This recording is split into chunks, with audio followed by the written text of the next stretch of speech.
नौटा नौटा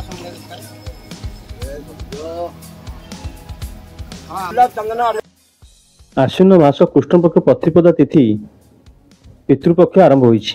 सेथिपाई श्रीक्षेत्र विभिन्न तीर्थ पुष्परणी समेत श्रीमंदिर चतुर्पार्श्व और समुद्र बेलाभूमि में गहली देखा मिली। बहु लोक निज निज पितृपुरुष उद्देश्य तर्पण और पिंडदान करिसेंति।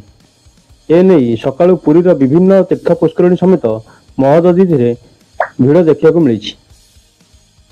श्रद्धालु मैंने पितृपुरुष उद्देश्य पिंडदान करने सह तर्पण करुवा देखा मिली।